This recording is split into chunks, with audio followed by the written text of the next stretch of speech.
This afternoon, I speak not only as a man, not only as a pastor, not only as a husband, because my wife is fine, and she's just as pretty and just as feminine and just as lovely as she could be.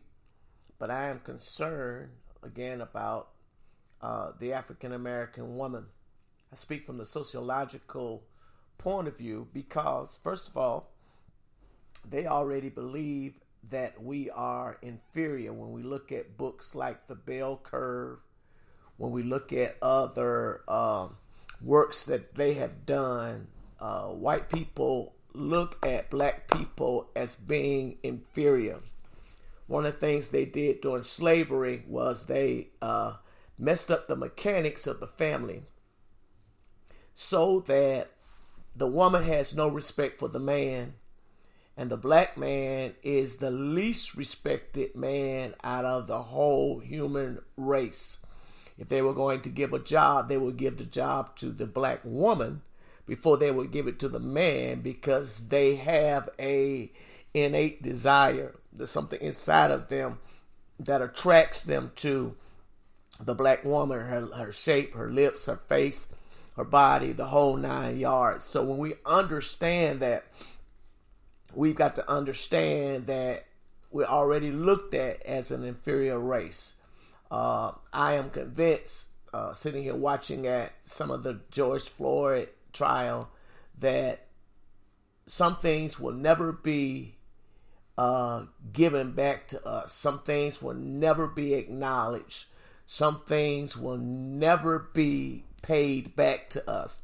So I feel like we ourselves are going to have to take it back. So I want to speak to African American women who are out there doing their thing. I applaud you, first of all.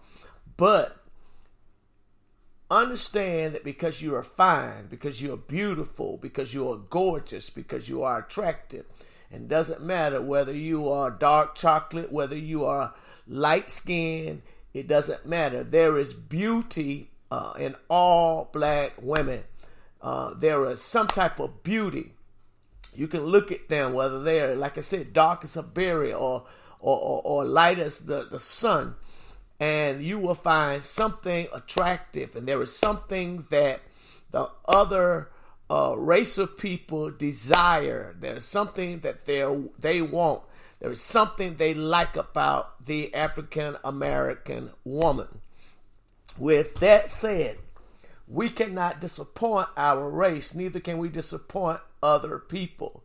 You are attractive, you're beautiful, but don't mess it up by having a bad character, by having a bad attitude, by being one of those people that's just mean or evil, or that buys into what they believe about us.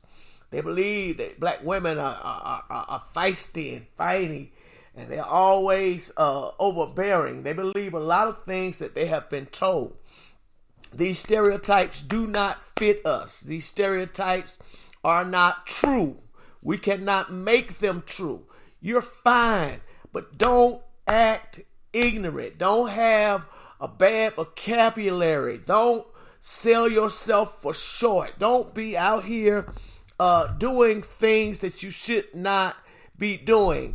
Dressing a certain way and acting a certain way and with an attitude, and nobody can speak to you. Nobody can talk to you. Nobody can look at you because you're displaying such a bad attitude. And you are embarrassing the whole entire African American race. There are certain things, and I said this in my other podcast, that the enemy wants to do. He wants to embarrass us. He wants us to be an embarrassment. He wants us to be an embarrassment to our mothers, an embarrassment to our fathers. But your mother didn't raise you like that. You are the sum total of what you have seen in other women.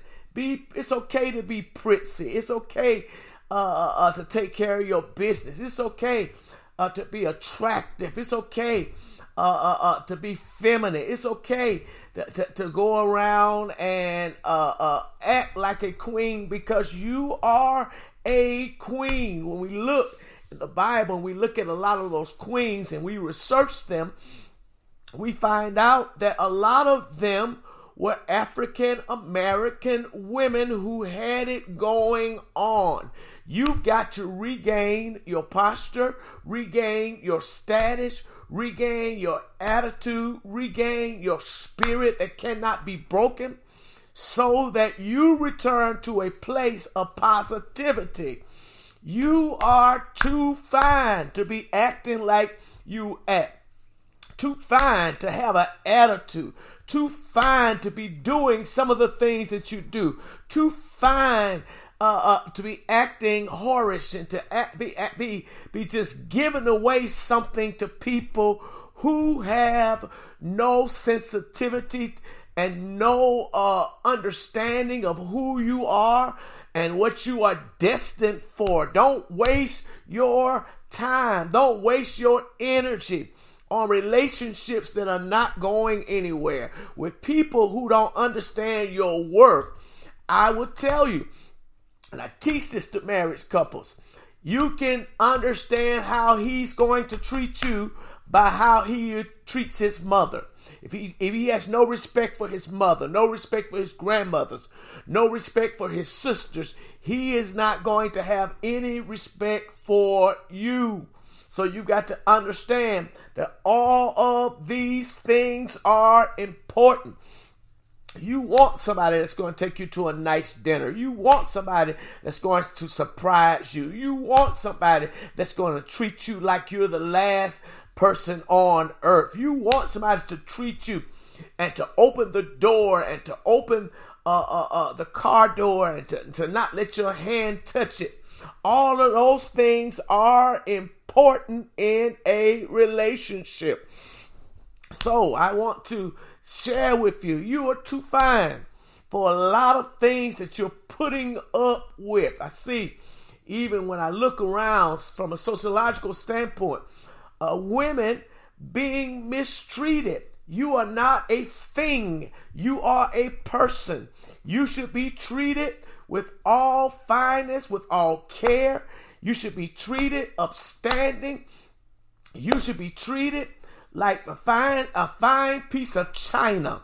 And that's the way you should be handled. You should be respected. You should be admired. You should be desired.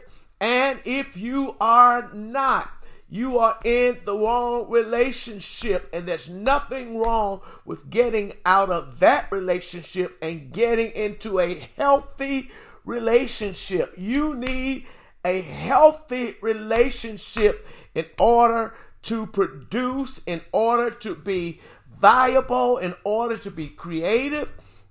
And I want to submit to you that is important in this hour, in this day, in this time. It's important.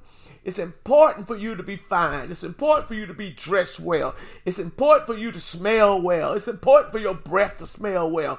All of those things are important. I don't care what size, what shape you are. You have been fearfully and wonderfully made. That may change over the years, over the time, but you still are to be respected. You never should be called names. You should never be put down. You should never be ostracized, criticized, or put aside. You've got to make sure you understand who you are. You got to have integrity. You got to have good character.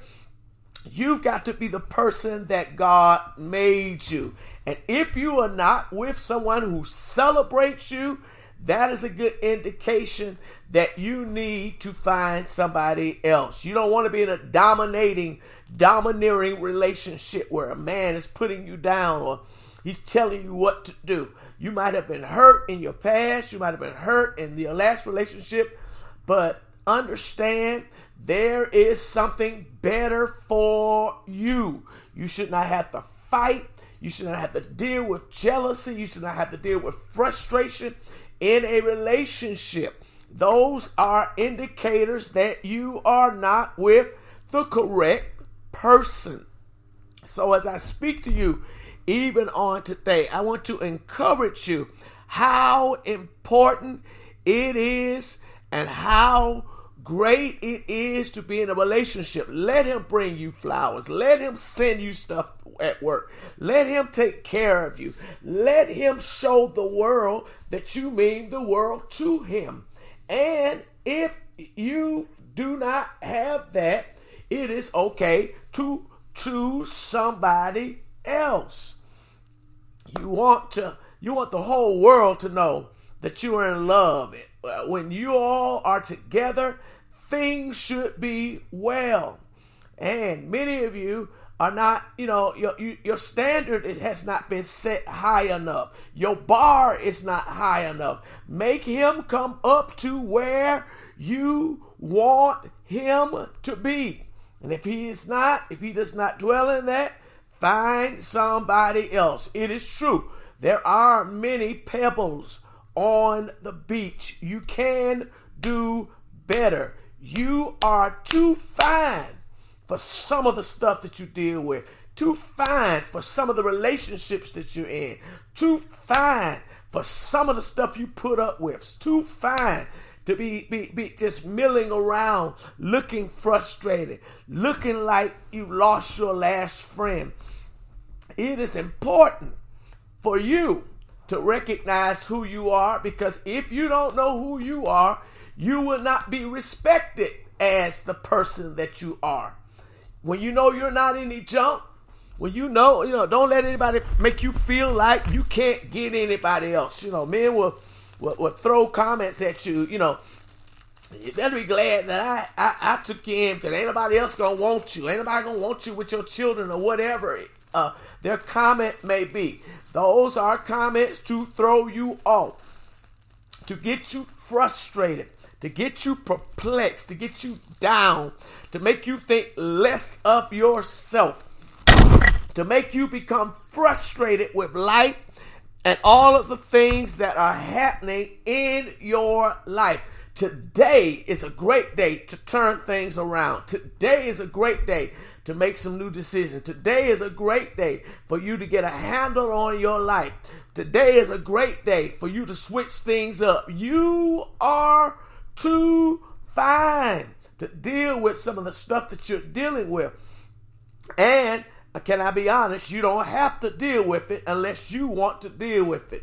But God never intended for you to be in a terrible, broken, sexual relationship that you're only there and being used. You're only there and being frustrated. You're only there and you're just miserable. It's too late in the evening for you to be miserable, to be frustrated. Find someone who is going to respect your worth, cherish your worth, somebody who's going to look at you as who you are. When you walk in the room, the whole world should change for that individual. When you walk in the room, magic should begin. When the two of you are together, things should happen. When the two of you are around each other, the whole world should spin. Everything in this world should change simply because of the love that the two of you have for and with each other. Life is too short to be miserable when you're fine, and you are fine. Don't let anybody tell you that you are not fine, that you are not beautiful, that you are not attractive, that you are not wonderfully made. It doesn't matter if things are somebody. There is somebody for everybody. There is somebody for everybody. You just got to find that right match. Sometimes it takes years. But once you find the right match, once you find the right person, once you find the person that God has for you, your whole world and your whole existence change. So I want to encourage you in this short broadcast. I want to encourage you to look for your match. Search for your match. Don't give up until you find them. But make sure you have somebody that's going to at least treat you right. You are too fine for anything less than that. Thank you.